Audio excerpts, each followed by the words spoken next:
Bonjour à toutes et à tous, j'espère que vous allez bien. Vous avez dû certainement fêter la Chandeleur ou c'est peut-être prévu pour ce week-end. Et moi, j'ai eu envie, en même temps que la Chandeleur, de vous faire voyager et de vous emmener en Autriche pour aujourd'hui.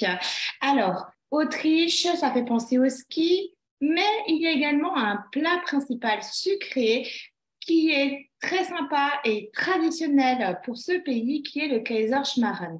Alors, le Kaiserschmarren, c'est quoi? C'est une pâte à crêpes qu'on va alléger en y insérant des blancs en neige. Quand je vous dis alléger, c'est juste la texture, hein, parce que ça l'est pas. C'est bien riche. C'est un plat traditionnel sucré, donc en mode pâte à crêpes, très sympa à déguster. Et j'ai eu envie de vous la faire découvrir aujourd'hui. Cette recette, vous la trouverez sur Cookidoo. Allez, on est parti.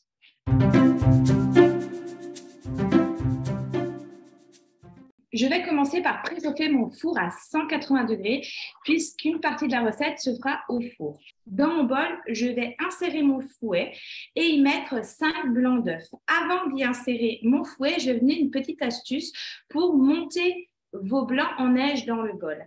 La première chose, il faut que votre bol soit sec et propre, aucune graisse, aucune trace. D'autre part, avant de mettre votre fouet, ici j'ai déjà mis mes 5 blancs. Ici, j'ai déjà mis mes 5 blancs d'œufs. Je vais vérifier, bien vérifier que je n'ai aucune larme de jaune. Parce que ça peut être aussi un risque lorsque vous avez une larme de jaune qui est dans vos blancs. Et bien, ça peut vous faire louper votre montée. Autre astuce, j'y insère un tout petit chouïa de sel pour pouvoir aider la montée des blancs. Donc, le sel va permettre vraiment de faciliter cette montée-là. Et avant d'y insérer mon fouet, je vais faire mousser mes blancs. Comment je fais? Je programme 5 secondes à la vitesse 1. L'objectif, c'est de les faire mousser pour leur donner du peps. Mes blancs ont bien commencé à mousser. J'insère mon fouet. Lorsque je le positionne au travers de la croix de mes couteaux, j'exerce un tour avec mon fouet pour le coller contre les couteaux dans le sens des aiguilles d'une montre. Je retourne sur ma recette.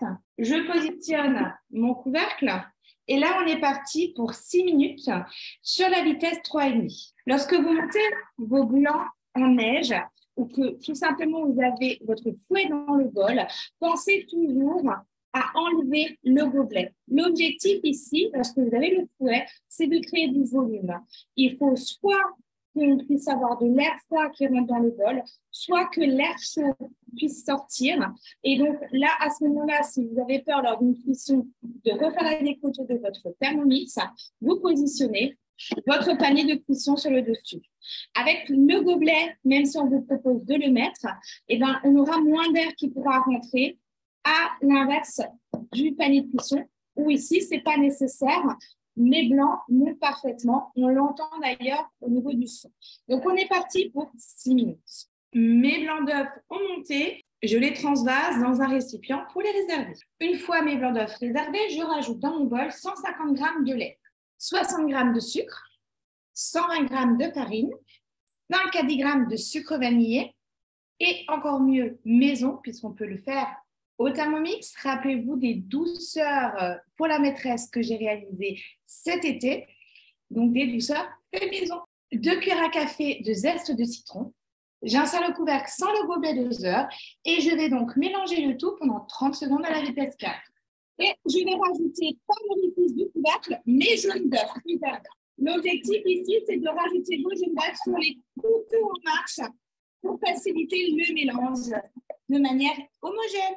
Une fois mon mélange obtenu avec mes jaunes d'œufs, je rajoute mes blancs d'œufs réservés. Je positionne le couvercle et le gobelet doseur et on va mélanger le tout pendant 30 secondes à la vitesse 3. Mon mélange est prêt et bien mousseux. Je fais chauffer une poêle et j'y fais fondre un bout de beurre. Une fois que mon beurre est fondu, je vais transvaser ma pâte à crêpes dans la poêle. Je vais parsemer ma pâte à crêpes de raisins secs. Alors, vous pouvez mettre d'autres fruits secs. Mes raisins secs, je les ai fait tremper dans un peu de rhum. C'est comme ça que c'était proposé dans la recette. Je laisse cuire ma crêpe. Ça va être une crêpe très aérée. L'objectif, c'est de la cuire des deux côtés. Et je vais la laisser dorer grosso modo environ 3 minutes de chaque côté. Une fois que ma crêpe a bien doré De l'autre côté, je vais séparer ma crêpe en 4 parts. Je sépare ma crêpe en l'équivalent de 3-4 parts et je la retourne une fois qu'elle est bien dorée. Alors, ça coule un petit peu, ne vous inquiétez pas, ça ressemble à rien au final, mais c'est très bon. Et je laisse dorer ma crêpe de l'autre côté également. Voilà, mon Kaiserschmarren est bien doré des deux côtés.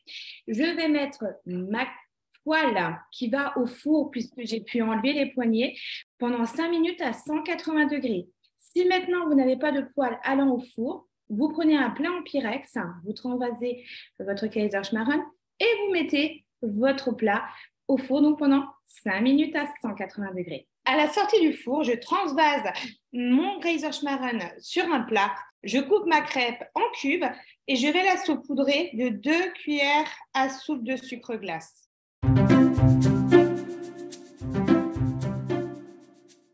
Voilà, mon Kaiserschmarren est prêt. Accompagné d'une compote de fruits rouges, d'une confiture. Là, je vous propose une compote pomme framboise.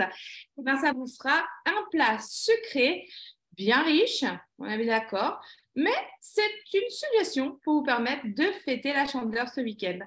À vous de tester. Bien évidemment, pensez à partager vos réalisations pour la Chandeleur en commentaire. Et il ne me reste plus qu'à vous souhaiter un bon week-end et je vous dis à bientôt. Au revoir.